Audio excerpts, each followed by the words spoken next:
Bismillahirrahmanirrahim. Assalamu alaikum. Welcome you to the 10th lecture on the course Management, Organizational Policies and Practices. Before we start with the lecture, I would like to give you an overview of lecture 9. So during our 9th lecture, we had a discussion on how the managers can manage the communication effectively in the organization. We started off with discussing the different functions of communication. Then we discussed the communication process and the communication model. We saw that how communication starts off with the sender, how there is a necessity to have a message before the communication starts, and then how the sender codes that message, how that message is received by the receiver, and then how he decodes that message. And how that message is interpreted, and how if there is a difference between the coding and decoding of the message, the noise can be created, and what are the other external factors that can create noise during this process. We also saw the importance of feedback in the whole communication process. Then we discussed how the communication can be downward, it can be upward, and how it can be lateral. We discussed the importance of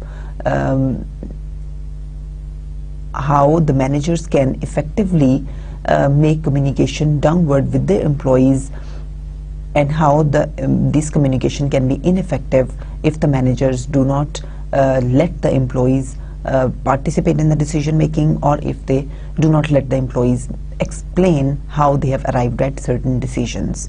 And we also discussed during our upward communication topic or the slide, that how the lower level employees or the lower level managers, they can communicate with their bosses more effectively using this upward communication. We discussed different tips and tricks to effective upward communication, and then we had a discussion on why the lateral communication is required in the organization, what are the different benefits and what are the different pitfalls of this lateral communication, and how under what conditions the organizations can discourage this lateral communication. Then we discussed the concept of verbal, written and non-verbal communication. We discussed different modes of verbal communication, what are the different advantages and disadvantages of verbal communication, such as the face-to-face meetings or the speeches given by the manager to the employees, and we discussed that how they ensure fast feedback, and they are more accurate, and they are very speedy, and they are less time consuming. And we discussed but we also discussed that the main disadvantage of verbal communication, which is that they do not carry any record. So after the time has passed, you do not have a sufficient record of what had been communicated. Then we discussed the advantages of written communication, which basically address the disadvantages of verbal communication. That is, everything that has been communicated is in writing, so that is in record. Whenever after maybe a decade, if you want to get back to that information, you can have a record of that on papers. Then but we saw that the written communication is not as speedy as the verbal communication is, and sometimes it can really cause the information overload in the form of lots of emails that you are receiving, or a lot of other messages in any other form, such as in the form of text messages or in the form of instant messages that you can receive. They can be sometimes very overloading for the workers or for the managers, and they can hamper the smooth functioning of the managers. They can increase their workload. because sometimes most of the messages that are being received through email and other channels of written communication, they are junk, and you also have to get rid of those junk messages. Then we discussed the non-verbal communication, which is the way you're communicating through your body gestures, or the way you're communicating through your facial expressions, or through your hand language, or through your intimacy, that the level of intimacy that you show with the person to whom you're communicating with. For example, the physical closeness. If you're close, maybe you're trying to be intimate, and if you are keeping a distance, maybe you are trying to show the person to keep in distance, right? And your anger, your resentment, your happiness, everything that has a meaning, and it is coupled with the communication, this verbal or the written communication that you are doing with the other communicator. Along with that, it carries meaning, and that is why we discussed that even in your written communication now, in order to increase the element of emotions, the emoticons have been introduced in many instant messaging services. They have these options that you can make these different smileys, and which can show how you feel about certain thing, how you feel about certain statement. So we also had a discussion of how these formal communication networks are formed, or these small networks are formed in the organizations, and how these different networks they can such as we had a discussion of this all channel, we had the discussion of this wheel, and we had a discussion of how these the different networks that are formed in the organization, they can the level, the speed, the accuracy, the reliability of the information that can vary with respect to these different networks that are there in the organization, and what kind of organizational structure or what kind of organizational objectives can best be met using which channels in the organization. Then we had a discussion on the concept of grapevine, which is that when the employees, they're getting the information about the important aspects in the organization, about the important happenings in the organization, such as the change of the CEO in the organization, or the layoff of the 10% of the employees of the organization and stuff like that. When the employees receive the rumors about this kind of happenings at the top level in the organization, which are not being formally communicated yet to the employees, that is the grapevine. So employees normally enter into grapevine for the things that they are most concerned with, and we had a detailed discussion on this, that when the employees enter into grapevine, and what are can be the different benefits of grapevine, and what can be the different disadvantages of grapevine, and how can managers reduce this rumors from spreading in the organization amongst the employees. Then we discussed the concept of choice of channels and channel richness, that how the managers have a choice as to the communication channel that they have to use to communicate, such as they have to use some written channel or they have to use some oral channel, right? It depends upon the message that you are conveying. We had a discussion that the choice of channel, it depends upon what kind of message you have. If it is a routine-like procedure, then it can be communicated with a channel that is not very rich, and if it is a non-routine message which is unlikely for the employee to hear, or which is a new message for the employee, it is a non-routine procedure, or anything that is non-routine, and the manager wants to communicate to its employees, then it should be communicated through a rich channel. And we discussed that what a rich channel is. Rich channel is richness of a channel. It depends upon the combination of the different ways of communication that you are using in your channel. If you're using both the verbal and the non-verbal communication forms of communication, then that is a very rich channel. For example, the face-to-face meetings, where you can communicate both verbally and you can communicate non-verbally, right? And so that is a richer channel. And that channel, another indicator of channel richness is that the degree of feedback and the efficiency with which you can receive the feedback on that, so that the feedback ensures that the message has been decoded in a proper way. It has been interpreted rightly by the receiver. So these qualities are not there in the written modes of communication, such as in the emails or in the other written form of in the memos or in the office notifications. They don't have this kind of channel richness, because one, you cannot get immediate feedback, two, you cannot enter into non-verbal communication with your employees, right? Because of these elements, those channels are not that rich, right? So when the manager has to communicate the non-routine messages, it is better to have the face-to-face meetings with the employees, and then notify them or then inform them about what the company expects or what is non-routine, whatever the non-routine expectation is from your employees, right? Then we had a discussion of how what are the different barriers to the effective organizational communication by the managers. We had a detailed discussion on these different barriers which can be there to, and which can reduce the effective communication in the organization. We had a discussion of how the selectivity bias, and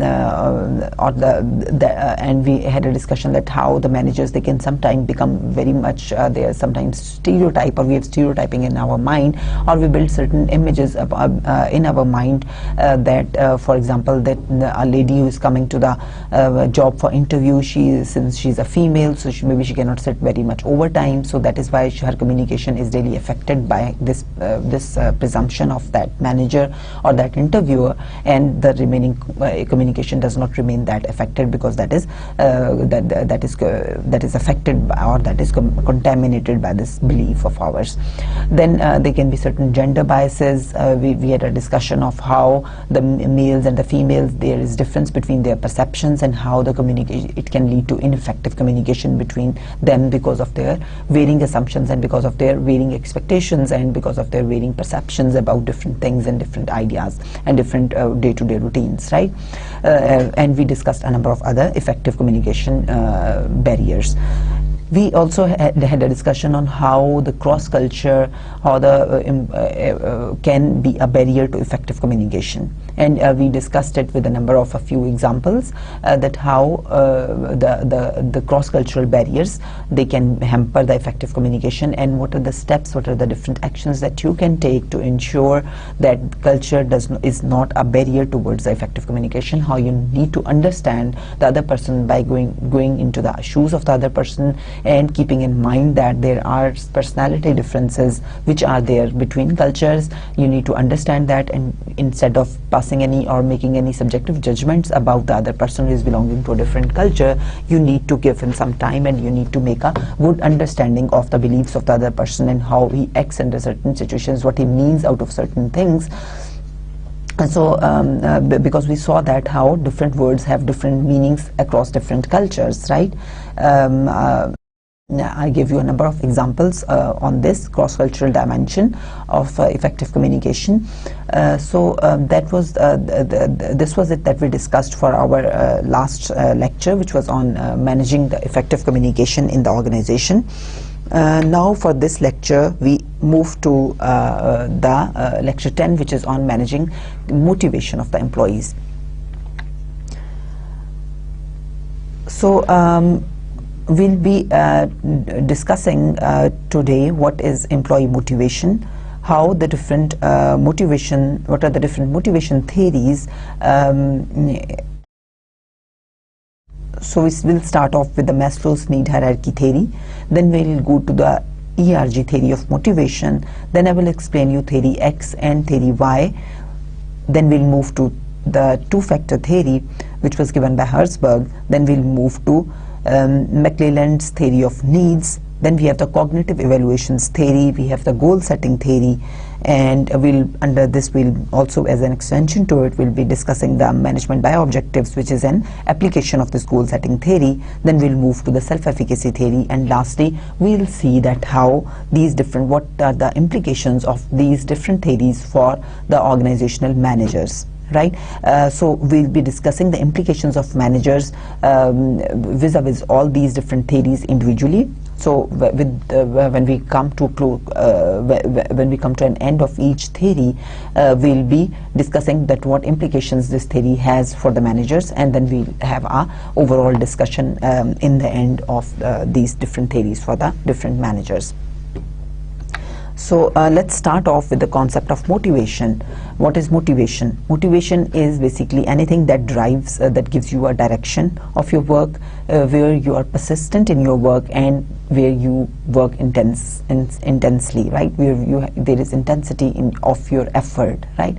So you can be called to be motivated, or you will be motivated only when you will be motivated when you will be putting extra effort in your work, right? When you will have certain direction towards work. You will not be doing your work on ad hoc basis or randomly, or you'll have certain specified goals that you know that you are going to achieve, and you will be really persistent towards your work. You will have some long-term orientation to achieve your targets, to achieve your goals, right? It would not be short-term, because when you're not motivated to do something, if you keep it to yourself and you see that if you have if you set some goal, and if you're really motivated to achieve that goal, only then you will stay persistent in your efforts to achieve that goal. Otherwise, in the short run, maybe you will run off that goal, right? If you're for example seeing that in the short run that your objectives are not being met, or it's difficult to achieve that goal, or there is any external factor, any external noise that is making a difficulty for you to continue in the long run, you will stop doing that task. But if you will be really motivated to do that task, you will be persistent. You will wait in the long run, you will keep your efforts in the long run, and you will wait for your goal to achieve. You will keep putting your efforts, right? So motivation is linked to persistence, right? And then motivation is of course linked to intensity. The people who are motivated to do certain tasks, the people who are motivated to achieve certain goals, they are basically they put in more effort to achieve that task or goal compared to the people who are not motivated to do it, right? Then of course there is a direction. You make certain strategies when you are motivated to achieve something. Then you also think up of different plans, different strategies, that how you have to achieve that thing, right? So motivation also gives you direction. So anyone who is not motivated, or who does not have a motivation, he will lack intensity. He will not put in that much effort. He won't be persistent, and he won't have a clear direction of how he has to reach his desired goals. So here I would also like to make it clear to you that motivation can be towards anything, right? Motivation for games, motivation for play, or motivation for achieving any target of yours which is in your personal life, like you have to reduce your weight by 10 pounds or by 10 kgs by this much time, or in this much duration, right? So motivation can be towards any facet of our life. It can be in our personal life, it can be in our professional life, it can be in our organizational life, right? So here today we are of course going to talk about motivation in organizations, right? How employees' motivation towards their work, towards their job, it can what are the different outcomes that it can give to the organization, and how it is related to organizational performance, and why organization is concerned for employee motivation, or why managers are concerned for employee motivation. We'll be having some insights into managing the employee motivation so that it can give better outcomes to the organization.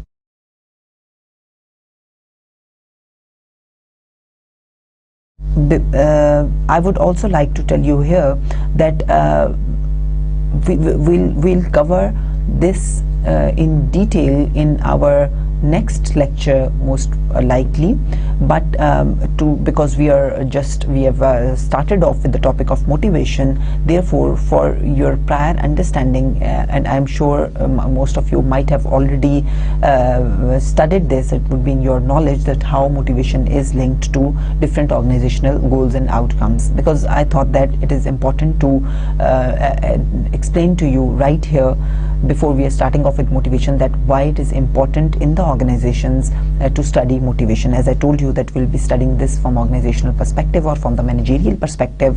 So it is important to study this motivation, work motivation of employees or their job motivation.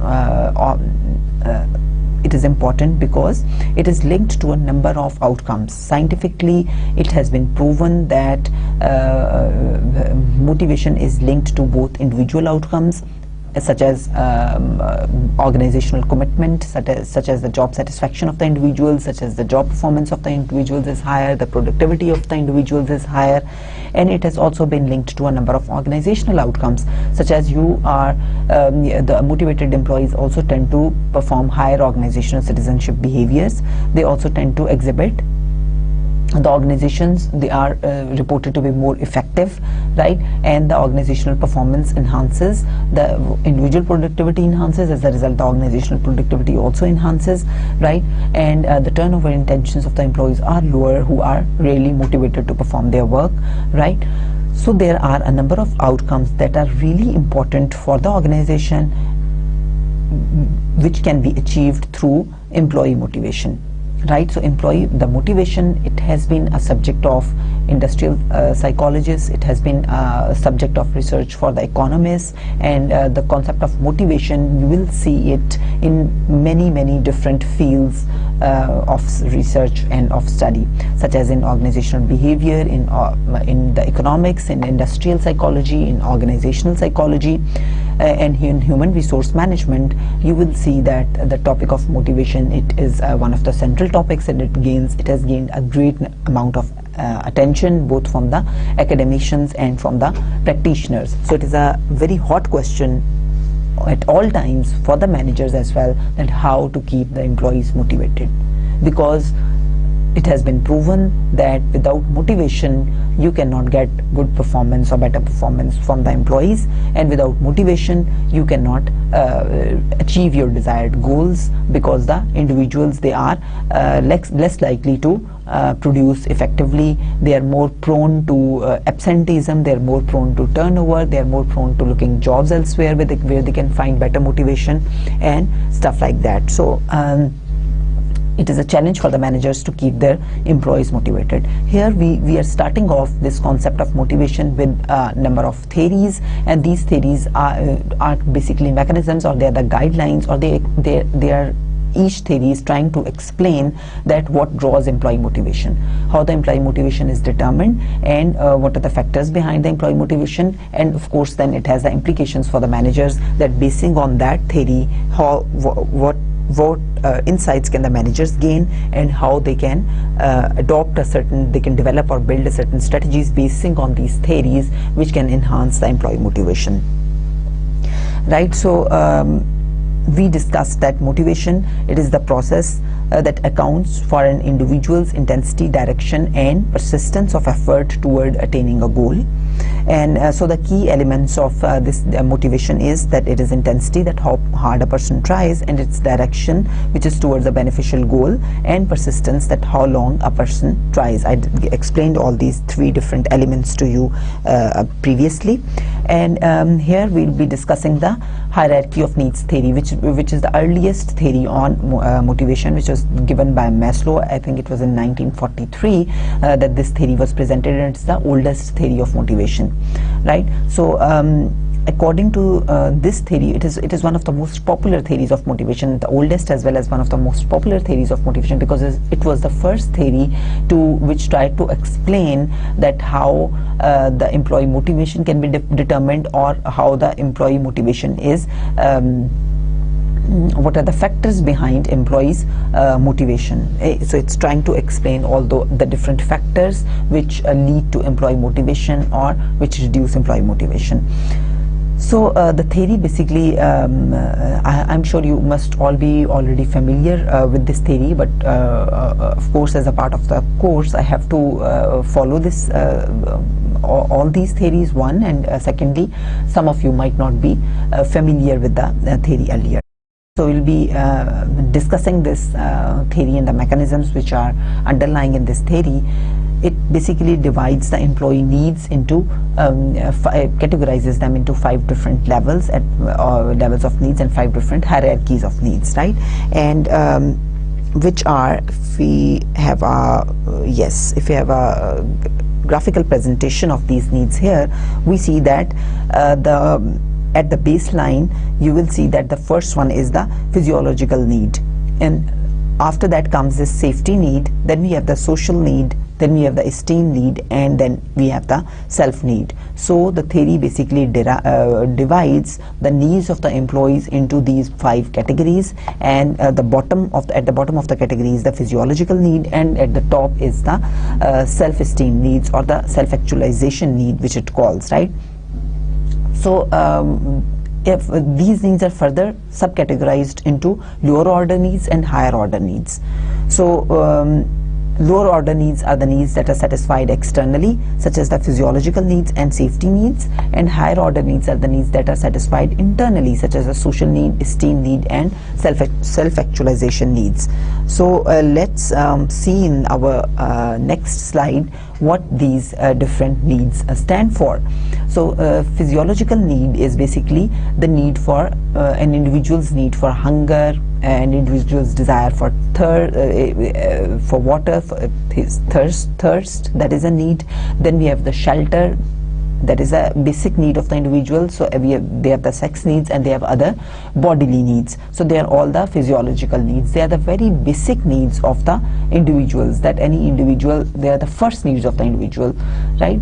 Such as the safety needs, such as the hunger need, he wants food, he wants shelter to stay somewhere, and he has other bodily needs in the form of he needs some clothes to wear on, and etc. Then we have the safety needs. Safety needs are the need for security and protection from physical or emotional harm, right? You need to have a protection. Then we have the social needs. They are the affection, belongingness, acceptance, and friendship. They are your social needs, that you need to have a certain degree of affection with someone. You need to have a feeling of belongingness with others. You need to be accepted by others. You need to have that feeling of acceptance from others, and you need to have friendship, right? They are your social needs. Then you have your esteem needs. Esteem needs are the internal factors such as self-respect, autonomy, and achievement, and they are the external factors such as status, recognition, and attention, right? Then we have the self-actualization need. Self-actualization is the drive to become what one is capable of becoming, achieving one's potential, and self-fulfillment. So these are all the different categories of needs that the individual has, and according to this theory, individuals must move up the hierarchy in order. So that is the assumption that that Maslow makes, and this is also the crux of this theory, that the individuals, they move from one order to the other order after the first order has been fulfilled, or after the first level has been fulfilled. Only then they move to the next level. For example, if we go back to the pyramid, we'll see that individuals, they have their unless and until their physiological needs are met, or because they're very basic needs, the need for hunger, for food, the need for water, and the need for shelter, unless those needs are met, the individual will not think of moving to the higher order need. When they are met, then he thinks about his safety needs. When they are met, then he thinks about his social needs, and when they are met, he thinks about the esteem needs, need of recognition and autonomy, etc. And when they are met, only then he feels the need of self-actualization.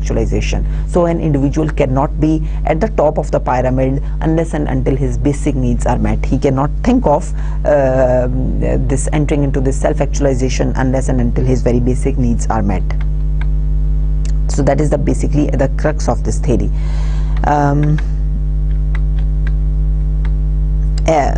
So application of this theory is that a homeless person will not be motivated to meditate.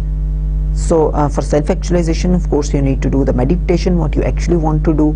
You're realizing yourself, you're trying to realize your potential, you're trying to realize your objectives for which you can internally grow, right? So of course, if you don't have the food, if you don't have the shelter, you cannot think of meditation. So that is what this Maslow's theory says.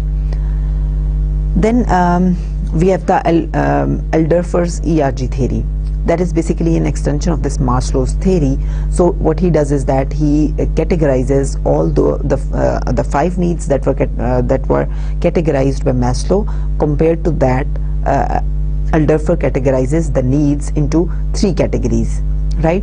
So they are basically all these 3 categories, they can be very much directly related to the 5 categories that have been identified by Maslow.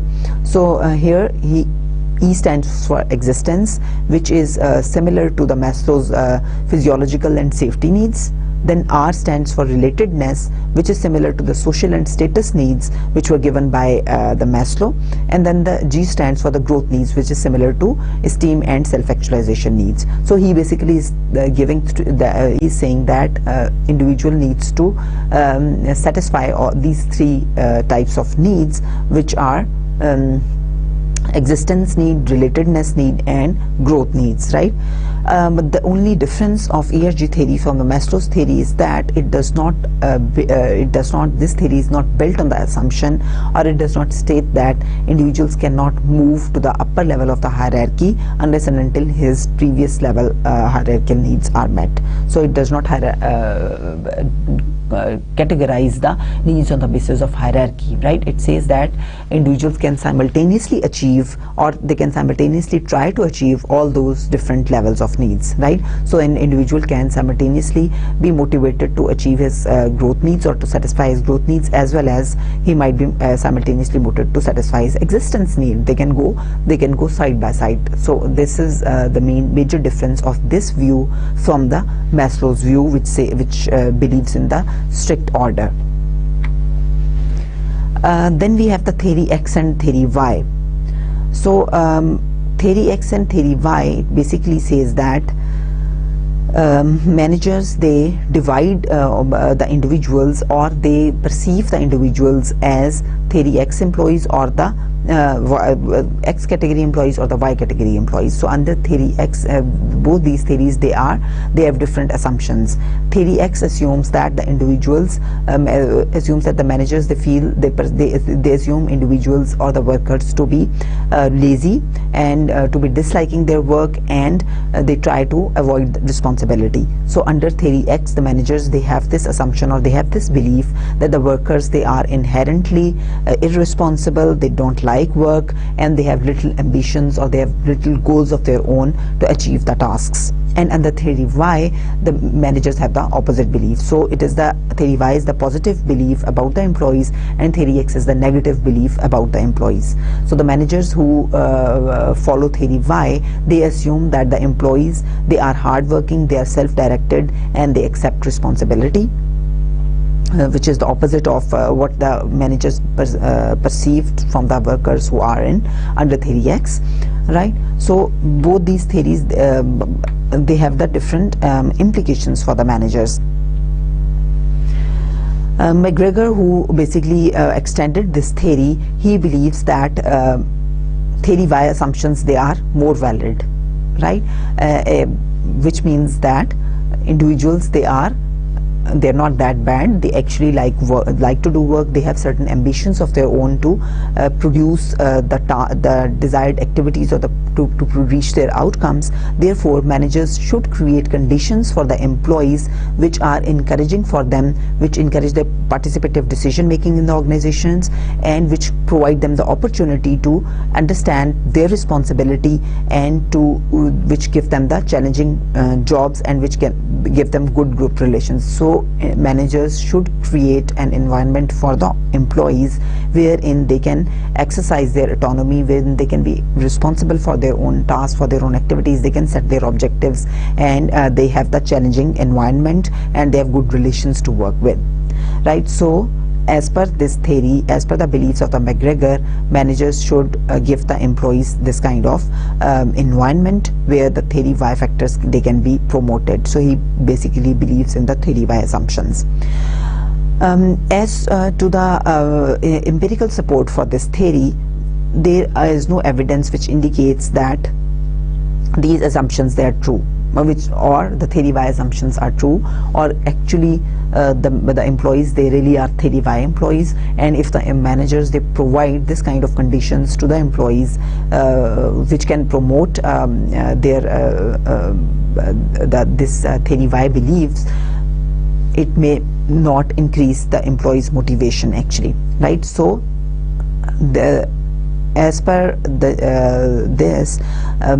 theory Y environment leading to motivated workers, it still remains a hypothesis which needs to be tested. There is no evidence for this, that theory Y employees, they will really, or theory Y environment, if it is provided by the managers, it will really lead to motivated employees.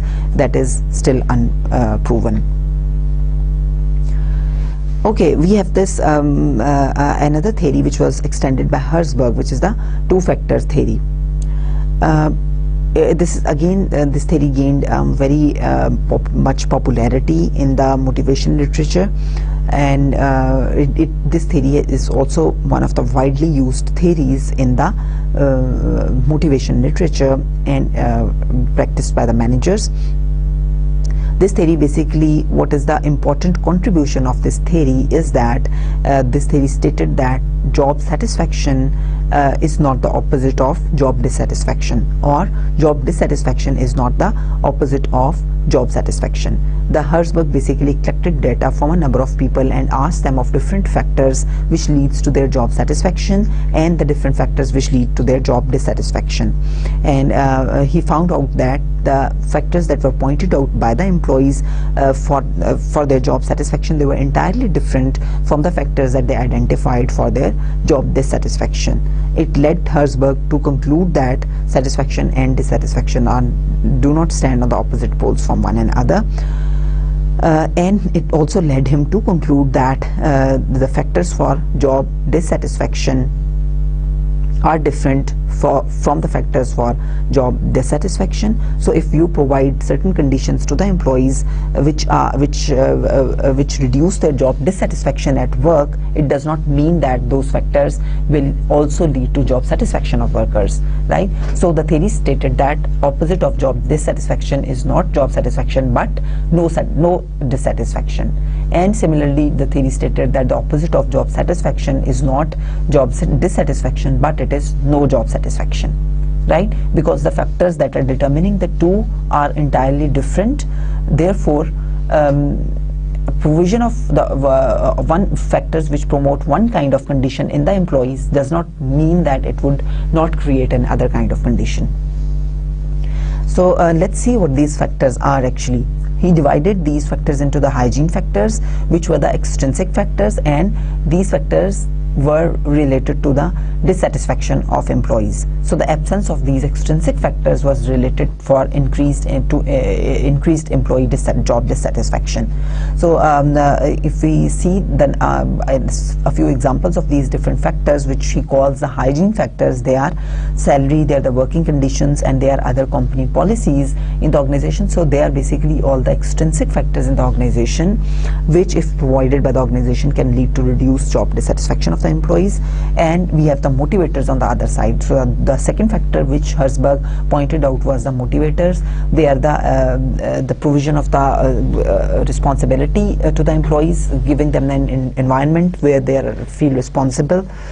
They are given the autonomy for the task, they are responsible for the task, and where they can have a sense of achievement for attaining certain tasks or attaining certain goals, and where they have the growth opportunities. So they are the motivators, provide them the conducive environment which can enhance their job satisfaction. So he linked the motivators to the job satisfaction of workers. So here this exhibit, it gives you very in detail all the different factors that Herzberg came up with, all the different items that he came up with which contribute to or which determine the employee's job satisfaction or job dissatisfaction. So you basically see that he on the left hand side there are these hygiene factors which contribute to the employee's job dissatisfaction or absence or presence of job dissatisfaction, right? So these factors are security needs, the status needs of the employees, their relationship with the subordinates, their personal life, their relationships with peers, their salary, their working conditions, their relationship with supervisor, their supervision, which means the quality and quantity of supervision that they receive from the supervisor, then the company policy and administration. So these are all the different factors which are determining the employee's job dissatisfaction. And on the right hand side of this graph, we'll see the factors which are determining the job satisfaction of the employees, right? So these are basically the recognition that the employees receive, the achievement, the responsibility, advancement opportunities, and the growth opportunities which the employees have from the organization. So they are the factors which contribute towards the job satisfaction of the employees. So there are the contrasting views of satisfaction and dissatisfaction as per this theory. I explained all these this concept to you earlier, that how the traditional view is that on a pole satisfaction is one extreme and dissatisfaction is on the other extreme, but according to Herzberg, the satisfaction is on one extreme and no satisfaction on the other extreme, but not dissatisfaction. And the motivators determine this satisfaction and no satisfaction. If you provide the employees the conditions which are conducive for their if you provide them these motivators at work, for example achievement, growth and responsibility, then it will lead them to their satisfaction. But if those motivators are not there in the organization, then they won't have any satisfaction. But it does not mean that they will be dissatisfied. They will be dissatisfied when these hygiene factors they are missing in the organization, right? So if they're getting all those different hygiene factors that we just studied, if they have been provided by the organization, then there will be no dissatisfaction. But if those hygiene factors are not provided by the organization, then there won't be any dissatisfaction, but they won't also lead to the employee satisfaction. So there is certain criticism on this theory. It has been heavily criticized. Basically, the first criticism is that all these criticism you would see that most of it is criticized on the methodology that the Herzberg used to collect data from the different categories of employees to measure these hygiene and motivating factors, right, and the job satisfaction of the employees. So first the critics say that most of the time what the employees do or what the individuals do is that they are attributing the failure to the extrinsic factors, right? So if they are failed to do something, then they are directly blaming the extrinsic factors or the external environment which is directly been provided by the organization. But if they succeed in doing something, then they do not attribute that success to the organizational factors, but they attribute that success to their own self, that due to their own personal reasons or their own personal commitment or their own personalities, they have achieved something, but they are not trying to relate that to the organization, contrary to what comes from the Herzberg's theory, that the motivators lead employees to their growth and the existence and to their satisfaction. Then we have this second criticism, which says that ratings used to measure job satisfaction, they may be contaminated because they have been these are all different ratings. They were being done by the people or by the employees, and they might be positive on one scale item, but they may not be positive on another similar scale item, which will lead to which would have led to the contamination of your research or of your study findings. Then the study also says that there is no overall measure of satisfaction that has been utilized. So satisfaction, it might be one facet of so there are different facets of job satisfaction, and employees might be satisfied on one facet of job satisfaction, and they may not be satisfied on one facet of job satisfaction, but their overall job satisfaction might be higher. So overall they are satisfied with their job, but with one certain facet they are not satisfied, right? So for example, it could be that I am not very happy with my relationship with my co-worker. I am not satisfied on that aspect, on that facet, but overall I am satisfied with my job, right? So it does not consider the overall measure of satisfaction. Then another criticism on Herzberg's theory is that it assumes that there is a relationship between satisfaction and productivity, but in the theory and in the reports of the theory we see that only satisfaction is measured, job satisfaction and job dissatisfaction, right? Only that has been measured, and only the factors which can identify these two dimensions of satisfaction, that is satisfaction or dissatisfaction, only they have been reported, and we cannot see any measure of productivity in this theory. But we only can assume the relationship with satisfaction and productivity for the purpose of this theory. We need to assume that relationship, but actually the theory does not measure productivity, or it does not say that there is a nowhere it is shown that there is a strong link between satisfaction and productivity. It has not been empirically tested in the theory, but it can only be assumed that a strong relationship exists between the two. So overall, again, just as we saw for the previous theories, that there is no sufficient backing from research, or there is no empirical evidence which proves or negates these theories. But overall, this theory and the previous theories, they may sound empirically well, they may sound intuitively very well, but they lack empirical support and empirical evidence, and same goes for this Herzberg's two-factor theory.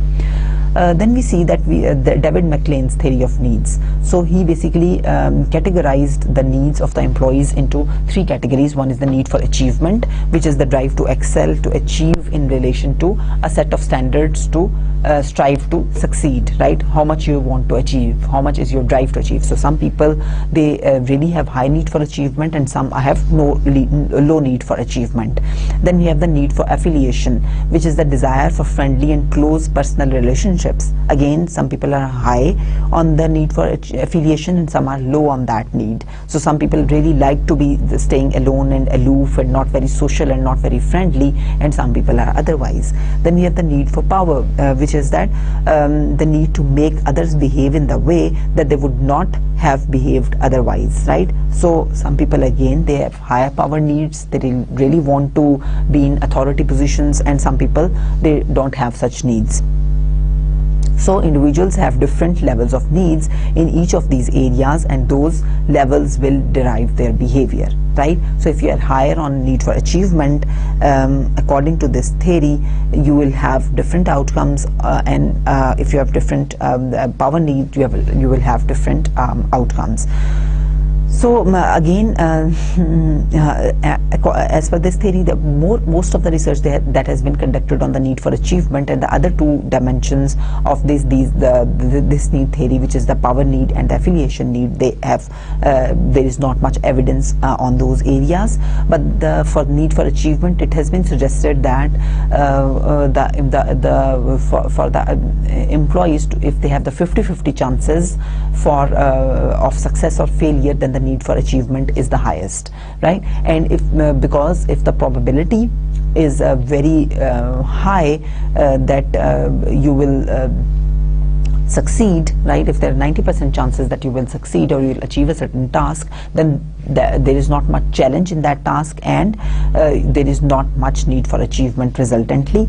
And also the need for achievement is lower when the probability of failure is very high, right? Because then if you achieve something, again, you are not very happy, or you don't have that sense of achievement, because you feel that you attribute your success to mere chances, right? So to have 50-50 chances increases the need for achievement of the achievers.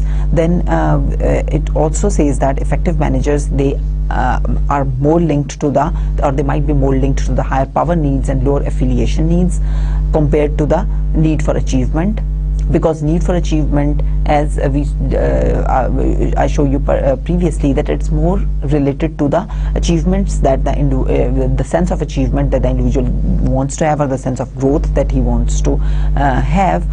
So it can be more related to the performance of the employees. So the individuals who are high on need for achievement, they are shown to be performing better on their jobs and giving higher productivity. and they may be very good entrepreneurs, but they may not be very effective managers, because for the kind of characteristics which are required to be effective managers is not, of course, need for achievement. Maybe if you have the need for power, and if you have low need of affiliation, they might be more strongly related to the effective managers, right? So here what message it has, or what we can draw or learn from this theory is that individuals high on all these different kinds of needs have different outcomes. So if you have higher need for achievement, you can be a better entrepreneur, but you may not be a good manager. If you have higher need for power, maybe you can be a good effective manager, but you may not be a very good entrepreneur. So here we see that achievers, they prefer jobs that offer personal responsibility, feedback, and moderate risks, right? So we discussed all these aspects earlier. Then we move to the cognitive evaluations theory.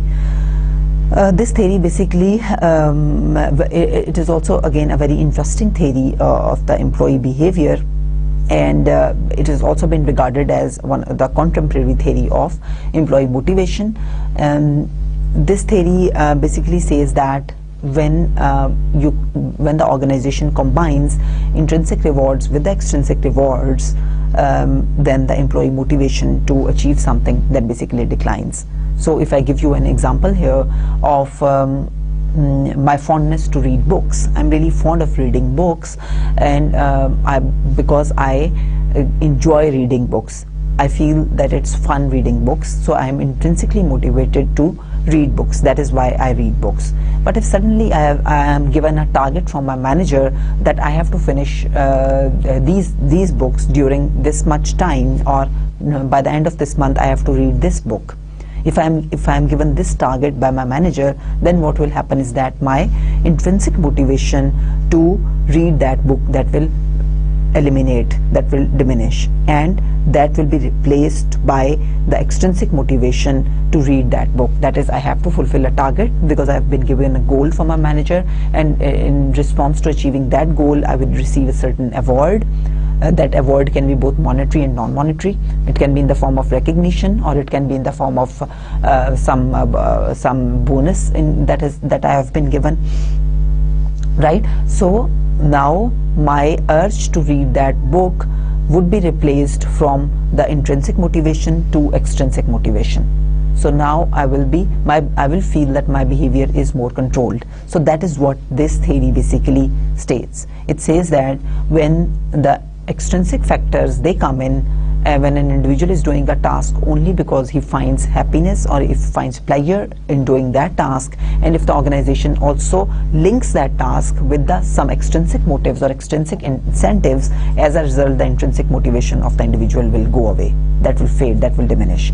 So prior theories of motivation, they stated that intrinsic factors and extrinsic factors, they are not mutually exclusive, they can go simultaneously. So you can provide the individuals some very conducive working conditions which can enhance his intrinsic motivation, and you can also give him some extrinsic rewards which can increase his extrinsic motivation or motivation to do work. But this theory says that if you give them both to the employee simultaneously, then the intrinsic motivation will go away.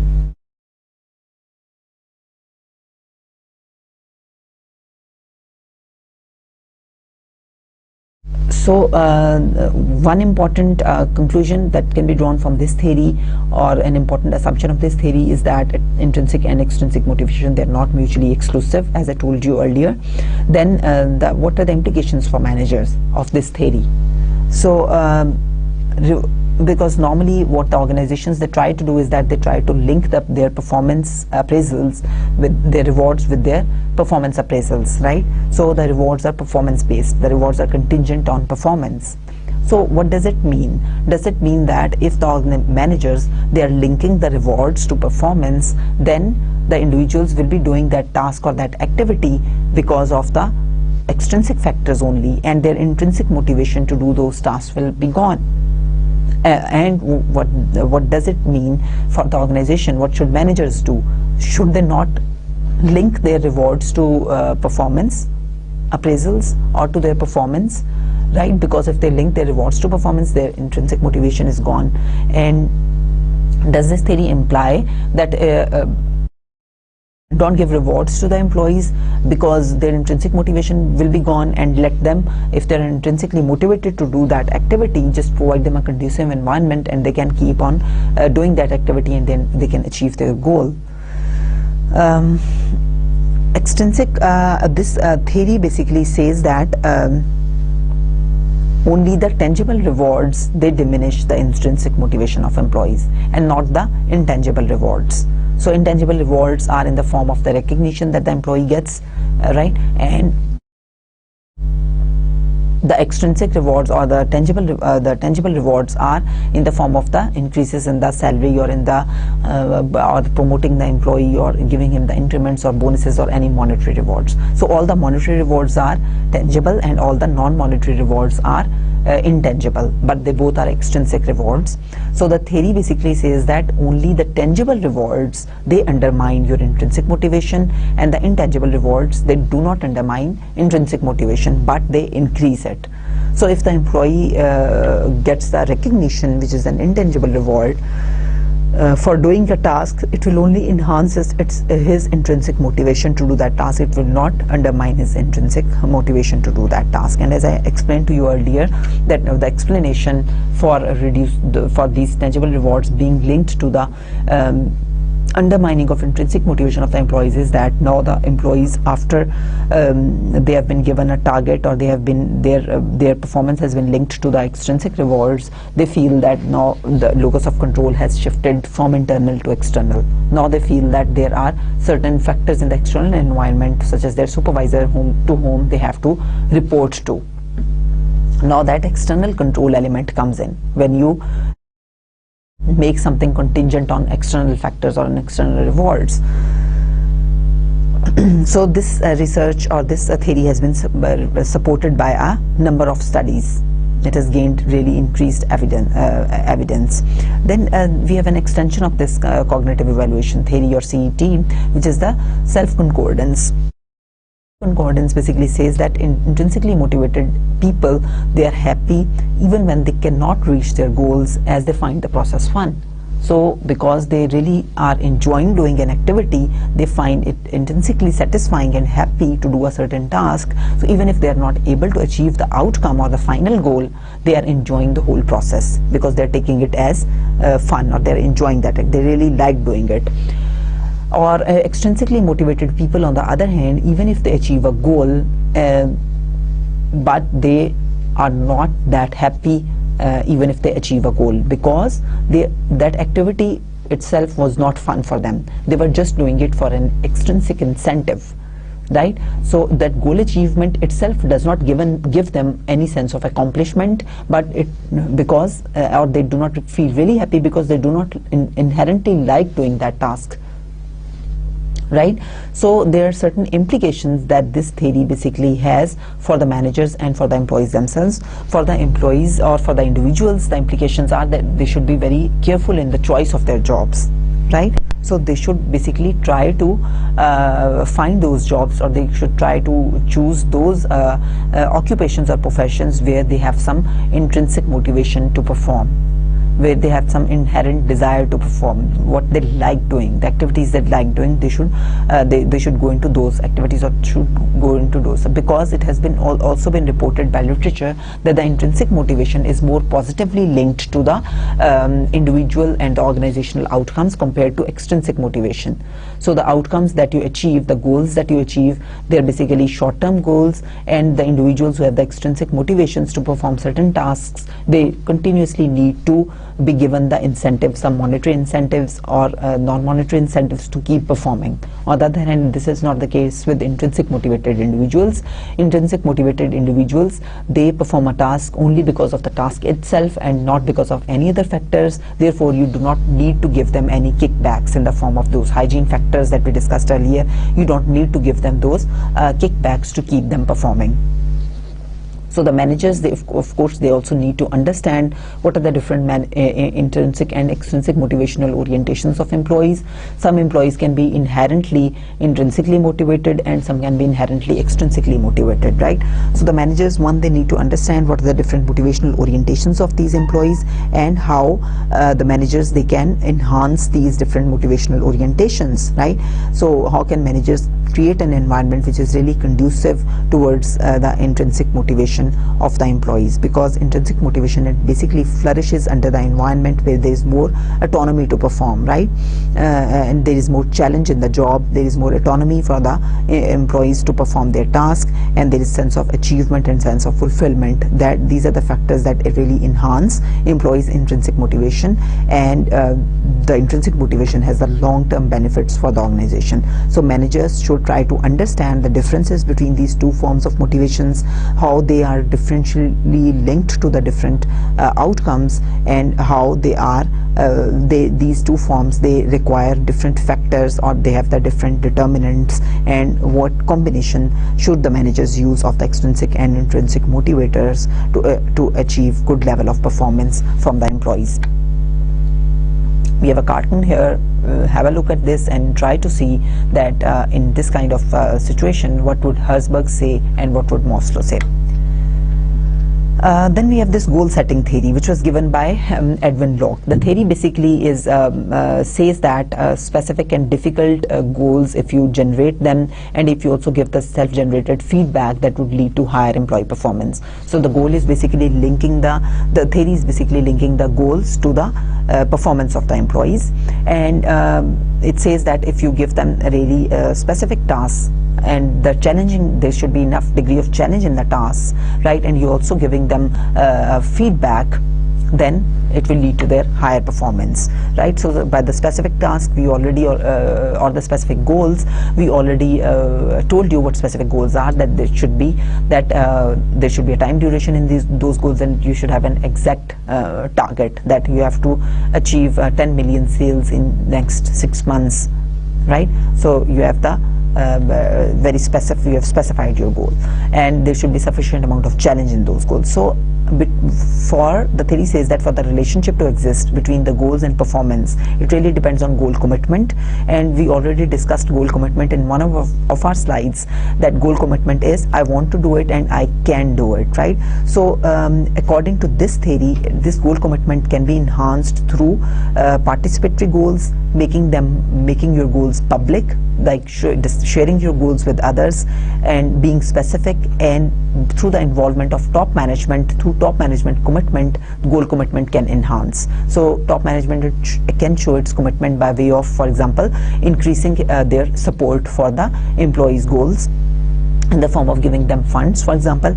And then the other element that the theory gives for the goals to work, and for the relationship between setting goals and performance, is the task characteristics. The tasks, they should be simple instead of being complex. The tasks, they should be well learned. You should have a good command, you should have a good skill for performing that task instead of being novel.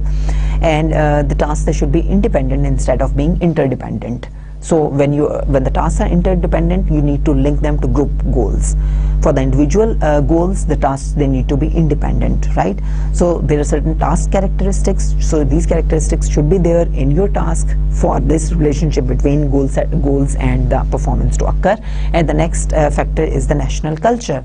So this theory is more aligned with the North American cultures than for the Southern or the Asian cultures, because of the number of factors.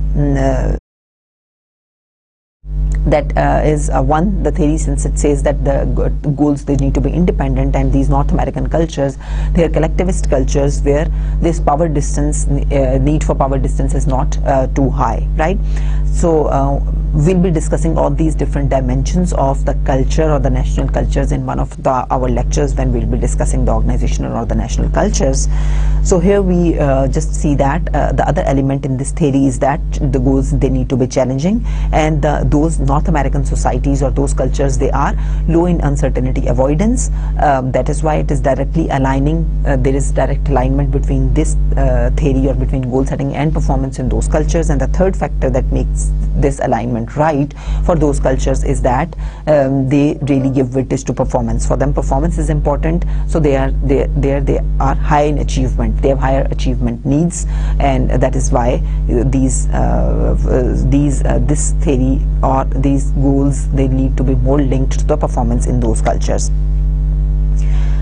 Then we have this implication or the application of this goal setting theory in the practitioner world or in the life of the organizations. So management by objective program, we already discussed this program in one of our previous lectures, so I will very briefly explain to you here that according to this management by objectives, the companies, they need to set the goals and objectives, and these goals and objectives, they are basically as this is exercised by the middle level managers in the organization, and it is an attempt to achieve the higher order goals or the goals which are set by the top management of the organization. So this management by objective is basically, it is based on the goal setting theory. So here what you're doing is that you're setting the goals, you're setting specific goals, and you're setting these goals together with the employees. So these goal setting is participatory. Here this is the only difference which exists between this MBO and the goal setting theory, because according to goal setting theory, you need to set specific goals, but those goals can be participatory as well as they can be assigned by the managers. And goal setting theory says that even if you're setting the goals which are set by the managers without the participation of employees, they are equally effective. But as per the management by objectives, you need to set goals which are together with the employees. So goal setting should be participative for better results or for good results. Then of course there is an explicit time period that during this much time you need to achieve your targets and goals, and then there is performance feedback. The meetings between the managers and the employees take place on very regular basis, on quarterly basis and so on, and to judge the performance of the employees and to give them feedback, which is timely feedback. Again, this is how we have the individual objectives, we have the departmental objectives, the divisional objectives and organizational objectives, and this is in line with the management by objective approach, that how the objectives, they have to be in line with each other, and how management by objective approach is basically attained to achieve, to make an alignment between these different goals at the different levels in the organization. So if we see make a comparison between this management by objective and goal setting theory, we'd see that goal specificity is there in both the theories. Both say that goals should be specific. Both say that goals should be, there should be a certain level of difficulty in the goals, there should be challenge in the goals. Both say they have an element of feedback, that there should be feedback on the employee's performance, so that feedback can be generated by the supervisor, or that can be self-generated feedback as well, because sometimes self-generated feedback has also reported to have better results over the feedback that is given by the externals or the external raters. Then the participation, as I explained to you earlier, that MBO believes that goals should be set through employee participation, and goal setting theory believes that they can both be participative and they can be assigned by the managers. Then next we see that why MBO fails, because there are certain unrealistic expectations about the management by objective results, and there is lack of commitment by the top management. I explained to you in a few of my lectures that why top management commitment is important, and it has failure to allocate rewards properly, right? Because it's really difficult to have the meetings, those very regular meetings with your employees at the lower level, and then provide them the appropriate feedback. And due to a number of factors that are prevalent in the organization, it's often the rewards are not contingent on performance, right? And then the cultural incompatibilities are there as well. We discussed that how your culture needs to be supportive to achieve these management by objectives, the goals set by this, but overall that organizations that adopt them this management by objective approach, 97 or 95% of the organizations, they are reported to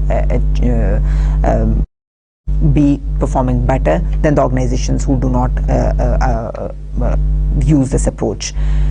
Then we have this self-efficacy, that is the next theory of motivation, which says that an individual's feeling that he or she can complete a task, that is, I know I can. So your self-confidence on how well you can perform a certain task. So the more efficacious you have, higher probability you have that you will be achieving your goals. And of course, self-efficacy, it should not be confused with the self-esteem, which is an entirely different concept, which is the individual's degree of liking or disliking themselves. So self-efficacy and goal setting, they are basically they are going together, they go hand in hand, they are not conflicting with each other. Self-efficacy is basically built on the goal setting. It says that managers, they set goals for the employees, and the more challenging the goals managers set for employees, the more self-efficacious they feel compared to their co-workers, for whom, if for example the goals are not set by managers which are very high, so the individual, he may feel that his manager has more confidence in him that he can achieve more challenging goals compared to his co-workers. That is why he has assigned him more difficult goals.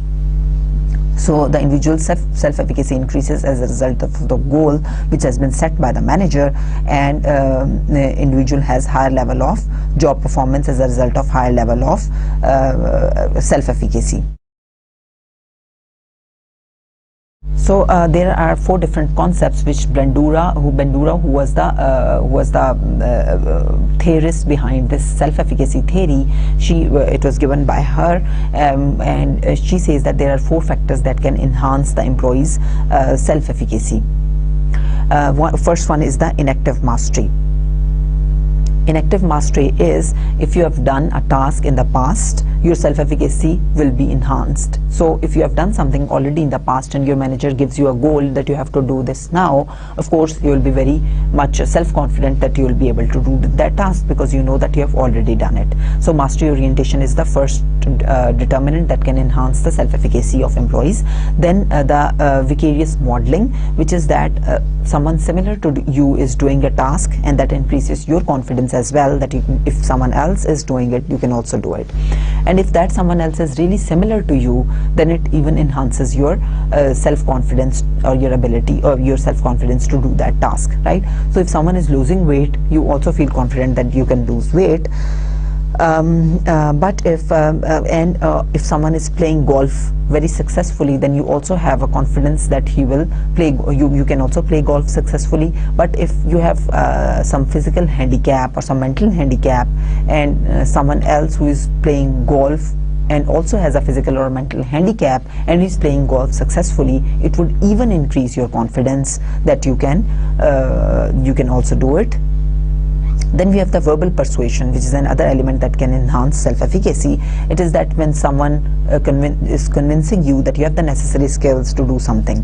So if your manager, for example, if he is trying to convince you that you can do it, you have the skills to do it, it will enhance your self-confidence that you can do it, right? And motivational speakers, they often also use this tactic, right? They're trying to motivate you by telling you that you have all the skills to do it, you can do it. Then the arousal is the energized state to do a task, and Bandura believes that the more sense of arousal that you have, the more degree of arousal that you have, the better self-confidence that you have that you can do that task. So as I told you earlier, that the self-efficacy is working together with goal setting theory, and self-efficacy individuals, they're more likely to work harder in response to negative feedback and vice versa. So the individuals who have confidence on themselves, on their abilities, they are expected to perform better when they receive negative feedback. They even increase their effort because they do not lose hope. They have confident that they can do it.